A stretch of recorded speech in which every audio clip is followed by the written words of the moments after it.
হাতটা ধরো, ঠিক উঠতে পারবে। কে তুমি? আমি লোকনাথ গো দিদি। আজ থেকে না হয় আমিও তোমার দিদি হলাম। এবার খুশি তো?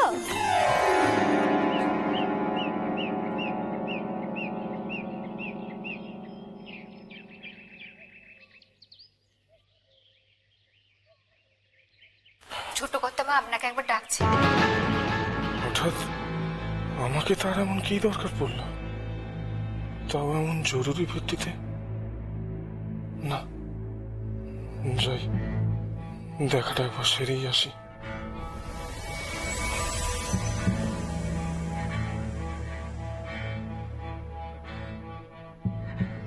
আমায় ডেকেছিলে ছোট কর্তামা? ও ঠাকুরমশাই, তুই যা যা, এখন যা।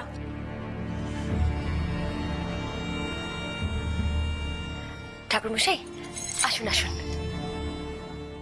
থাক থাক থাক,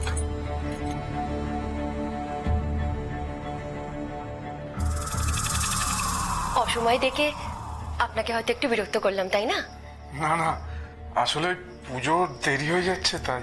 আপনি বসুন বসুন।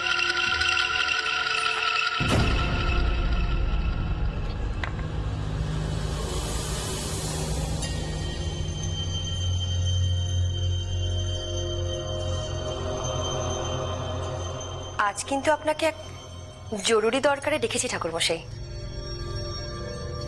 ওই জরুরি দরকারটা যদি কি বলেন? খবর শুনতে পেলাম দাদার নাকি নতুন ত্রিকুজি গোষ্ঠী হচ্ছে, আর আপনিও নাকি সেখানে ছিলেন। হ্যাঁ মানে, তাহলে আসল কথাটা বলে ফেলুন ঠাকুরমশাই। বাহ, তোমাদের এত সাহস! না গো দিদি, আমরা মোটেও একা ছিলাম না, আমাদের সঙ্গে নন্দগোপাল ছিল। হ্যাঁ, নন্দগোপালই তো জঙ্গলে আমাকে পথ দেখিয়ে নিয়ে গেল। বাহ, তাহলে সেই নন্দগোপালের সঙ্গে আলাপ জমাতে হয়। বেশ, তোমাকে একদিন জমিদার বাড়ি নিয়ে যাব, ওখানে গেলে নন্দগোপালকে দেখতে পেয়ে যাবে। বেশ, এবারে চলো।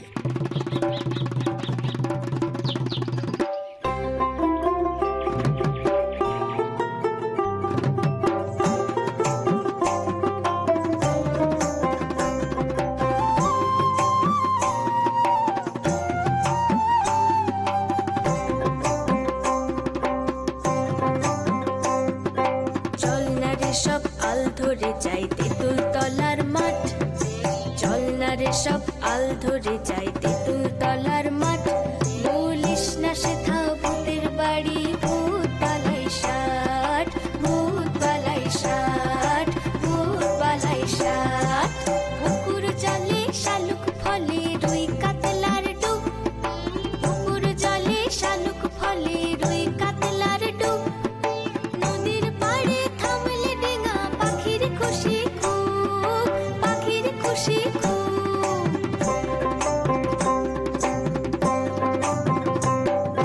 মন ভরে যায় দেখলে তোদের কমরাঙাই গা, মন ভরে যায় দেখলে তোদের কমরাঙাই গা। আয় রে তোরা আয় রে ছুটে, আয় রে দেখে যা, আয় রে দেখে যা। মন ভরে যায় দেখলে মোদের কমরাঙাই গা। আয় রে তোরা আয় রে ছুটে, আয় রে দেখে যা, আয় রে দেখে যা, আয় রে দেখে যা।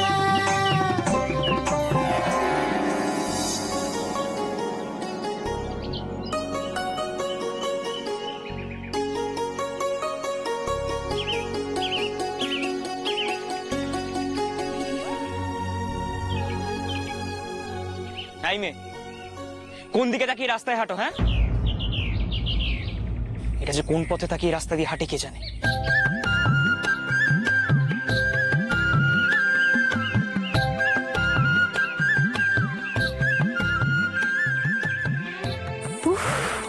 কি রাগী! আমার দাদা গো দিদি, বড্ড রাগী। এত রাগ কিন্তু বাপু ভালো নয়। রাগ হিংসে জঞ্জালের মতো ক্ষতিই করে শুধু। এসব থেকে যত দূরে থাকা যায় ততই মঙ্গল বাবা। মন ভরে যায় দেখলে তোদের কমরাঙাই গা, মন ভরে যায় দেখলে তোদের কমরাঙাই গা। আয়রে তোরা আয়রে ছুটে আয়রে দেখে যা, আয়রে দেখে যা। মন ভরে যায় দেখলে মোদের কমরাঙাই গা, আয়রে তোরা আয়রে ছুটে। তোমার কি মিষ্টি গলা গো দিদি, দেখো তোমার জন্য তোমার বাবা মাকে কখনো চোখের জল ফেলতে হবে না। তোর কথা কি সত্যি হবে রে লোকনাথ? এতদিন ধরে তো শুধু কাঁদিয়ে এলাম। ঠাকুর দেখো যদি লোকনাথের কথাটা ফলে। জমিদার মশাইয়ের কুস্তিতে কি লেখা আছে তা আমার পক্ষে বলা সম্ভব নয়। আমি ওনার কুলপুরোহিত। সোজা আঙুলে বোধহয় ঘি উঠবে না, বাঁকা কৌশলই নিতে হবে।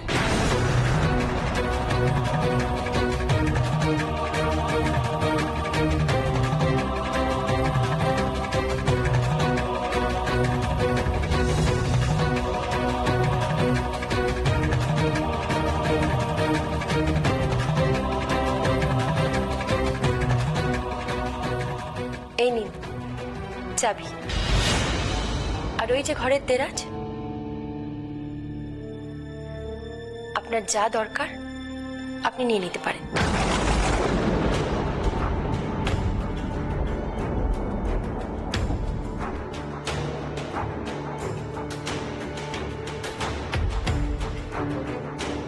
কাকপক্ষীতেও টের পাবে না ঠাকুরমশাই, বদলে একটা ছোট্ট উত্তর, ব্যাস।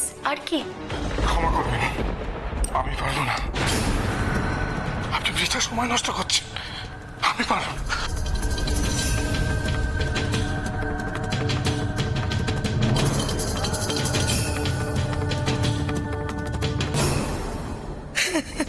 বলিস কি এক ঘরে করে দেবে? তবে আর বলছি কি দাদা, 12 বছরের মধ্যে যদি মেয়েটাকে বিয়ে দিতে না পারি, আর এবছরই আমার অন্য 12 বছর পূর্ণ করবে। 7টা সম্বন্ধ ভেঙে গেছে, তাই তো এত চিন্তা গো দাদা। না না, এত চিন্তা করিস না, আমি তো আছি, দেখছি কি করা যায়। চিন্তা যাতে করতে না হয় তাই তো ছুটে আসা দাদা এখানে। তুমি ব্যবস্থা ঠিক একটা করতে পারবে জানি বলেই তো এখানে এসেছি।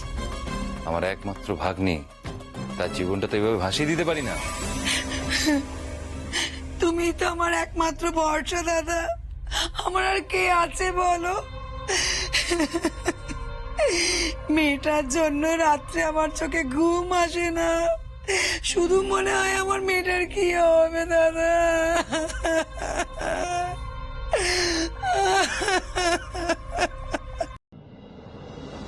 সন্ন্যাসী হবে? সন্ন্যাসী হওয়ার জন্য আচার্যের কাছে চলে গেছে বিশ্ব? হ্যাঁ বামন দিদি, কাল রাতে ঠাকুরের কাছে গেছিল, ভাই একেবারে লুটিয়ে পড়লো, বলে কিনা সন্ন্যাসী হবে। ও, সেই জন্য বাবু কাল থেকে ওরকম ঘুম মেরে বসে আছে। বলে নাকি এক পক্ষ কাল থেকে উপোস করবে। আমি তো তোমার ছেলের কথা শুনে থ হয়ে গেছিল, ঠাকুর থেকে মিটি মিটি হাসছে। জানো, আমি পরে জিজ্ঞেস করলাম, ও ঠাকুর তুমি মিটি মিটি হাসছিলে কেন? বলে তোমার বিশ্বর নাকি সন্ন্যাসী যোগী নেই। যোগ টোক বুঝি না রে সুধা, আমি তো মা, সন্তানের মঙ্গল কামনা করাটাই আমার কাজ। আমিও চাই আমার সন্তান 10-এর একজন হোক, বড় হোক। কিন্তু বিশ্বটা আজকাল কেমন যেন হয়ে গেছে জানিস। আচ্ছা তুই বল, এত রাগ এত হিংসে নিয়ে কি সন্ন্যাসী হওয়া যায়? বামন দিদি তুমি রাগ করো না, ওর বয়সটা কম, তাই রাগ নয় রে সুধা, দেখ বিশ্ব তো সংসারের বড় ছেলে, ওর উপর কত দায়িত্ব বল দেখি। হ্যাঁ, ও যদি এভাবে রাগ দেখিয়ে চলে যায় তাহলে কাজগুলো কে করবে বলতো? আমি করব মা।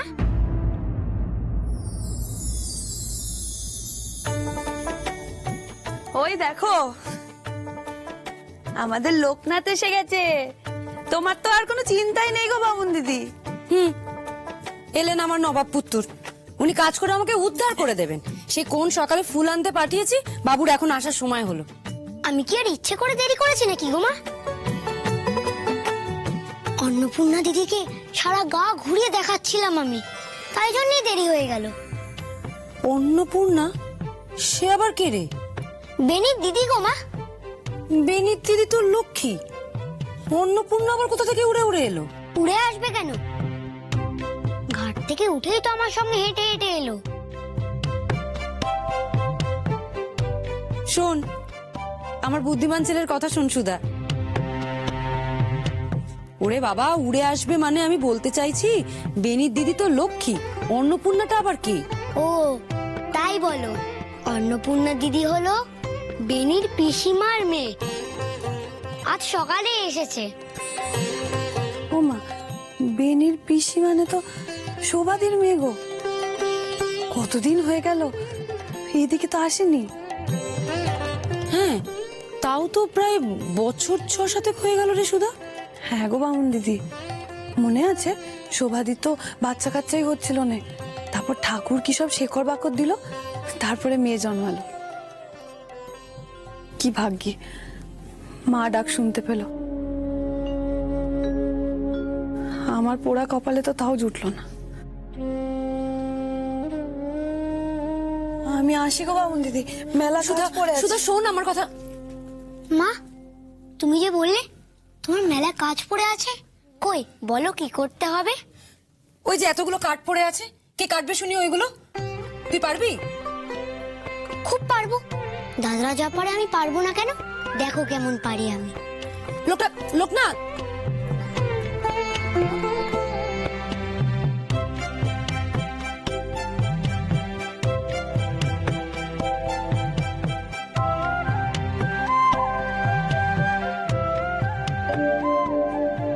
তোকে কি করে বোঝাই লোকনাথ, তুই যে আর 5 জনের মতো নয় রে। বিশ্ব, শিব, গৌরীর থেকে অনেক আলাদা তুই।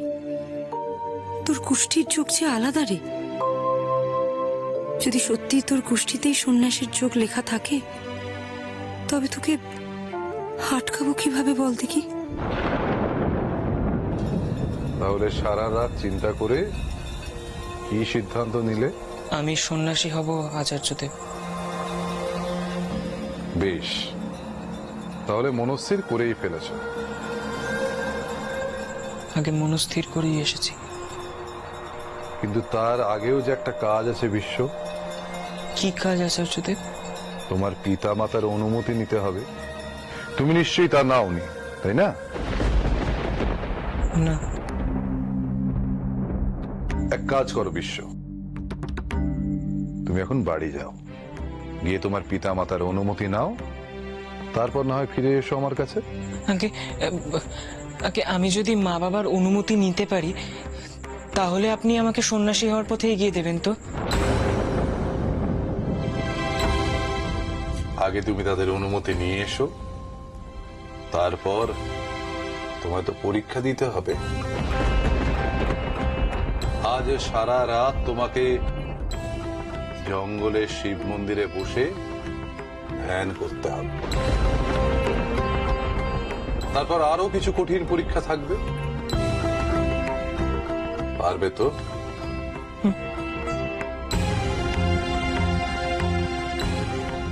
আগে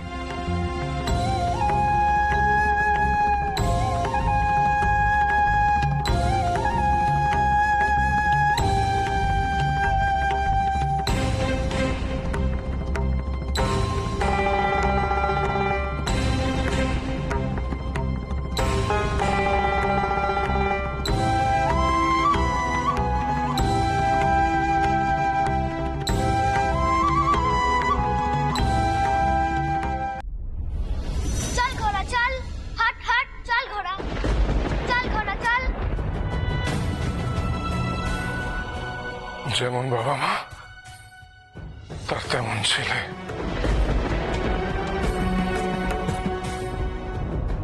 এই ছেলে যদি জমিদার হয়, তাহলে তো প্রজাদের উপর অত্যাচার কোনো শেষ থাকবে না।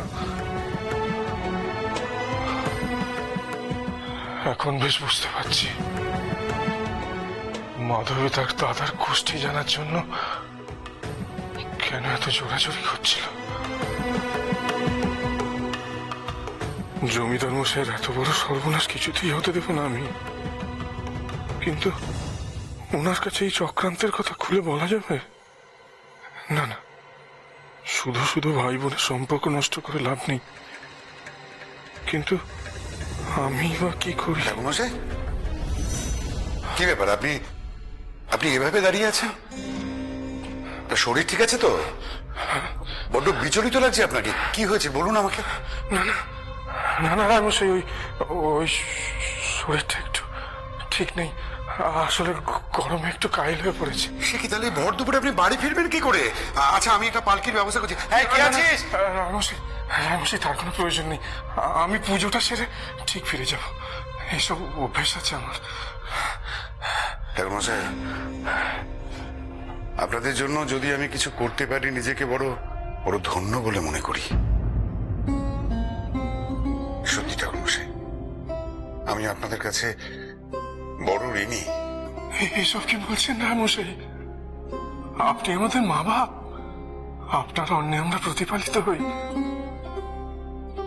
ঠাকুর মশাই, একটা কথা বলার ছিল।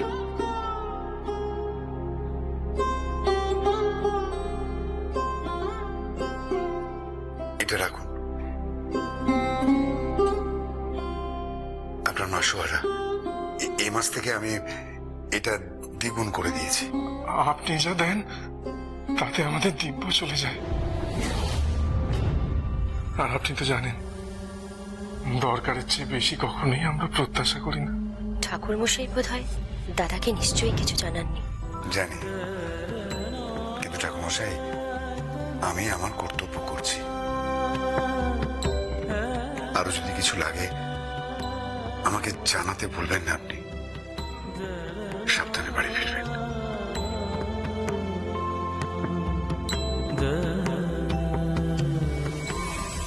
দাদার সঙ্গে পড়তে বসবো বলে কখন থেকে অপেক্ষা করছি, কিন্তু দাদা তো বাড়িতেই নেই। মা, হ্যাঁ, আমি তো আবার ভুলে গেছিলাম।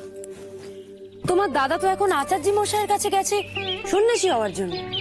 তার কি আর এসব দিকে খেয়াল আছে? দেখবে মা, দাদা এবার ঠিক ভালো হয়ে যাবে।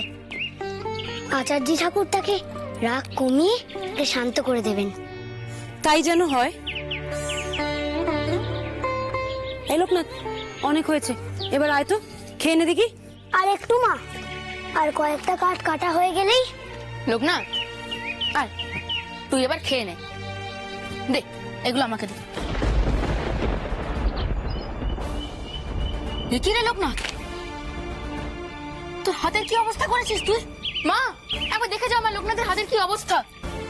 দেখে উমা, এ কি রে? এ কি অবস্থা হয়েছে তোর হাতের? দেখেছিস তো, তোকে আমি বারবার বারণ করলাম এসব কাজ তুই করিস না। কি করে খাবি এখন এই হাত দিয়ে বল দেখি? হ্যাঁ, আমিও তো বহুদিন এরকম অনেক কষ্টের কাজ করেছি মা। ওই তখন তো আমার দিকে ফিরেও তাকাওনি। আর আজ লোকনাথের এতটুকুতেই বিশ্ব!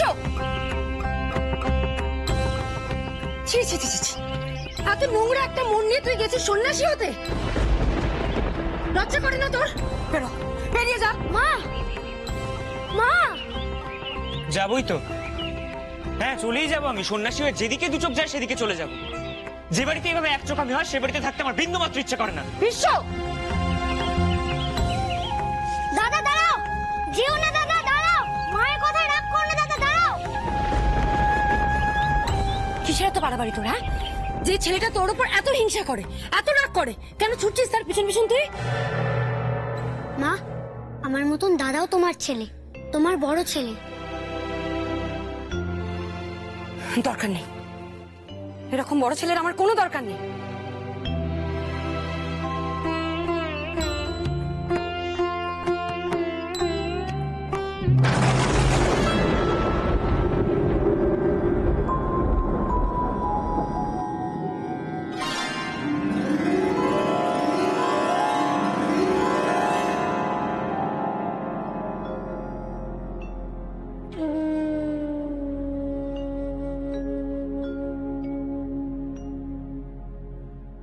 যে ছেলে বাড়ির মানুষগুলোকে ভালোবাসতে পারে না, সে কি করে রক্তের দাম দেবে রে লোকনাথ? তুমি শুধু শুধু দাদার ওপর রাগ করছো। দাদা এই কথাগুলো মন থেকে বলেনি, আমি জানি। আসলে দাদার মনটা খুবই ভালো। তুই কি ধাতুতে গড়া রে লোকনাথ? তোর মনে কি রাগ হিংসে কিচ্ছু নেই? মনের মধ্যে রাগ হিংসে পুষে রাখা খারাপ গোমা। অন্নপূর্ণা দিদি বলেছে, যেসব জিনিস মনকে নোংরা করে সেসব জিনিস জঞ্জালের মতো দূরে সরিয়ে দিতে হয়।